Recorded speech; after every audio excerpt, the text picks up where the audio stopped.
Obama's arrangement with Iran is vanishing before our very eyes. While sitting down with NPR's Steve Inskeep, President Obama tried again to sell his deal. They're not going to have a bunch of uranium that somehow they then convert to weapons-grade uranium.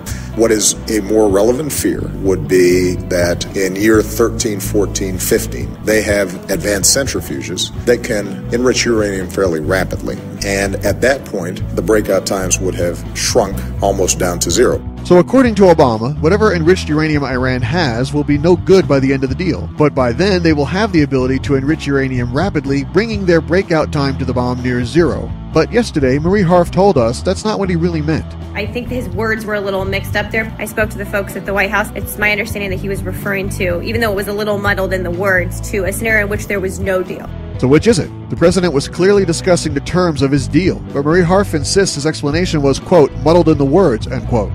This is supposed to be the greatest orator to ever grace the halls of the White House, and she says he goofed it up?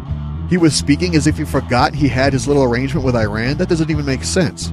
Not that any of that matters anyway. Before the ink would have dried had anything been written down, Iran was crying foul and accused Obama of misrepresenting the framework so as to make America's position tougher than it is.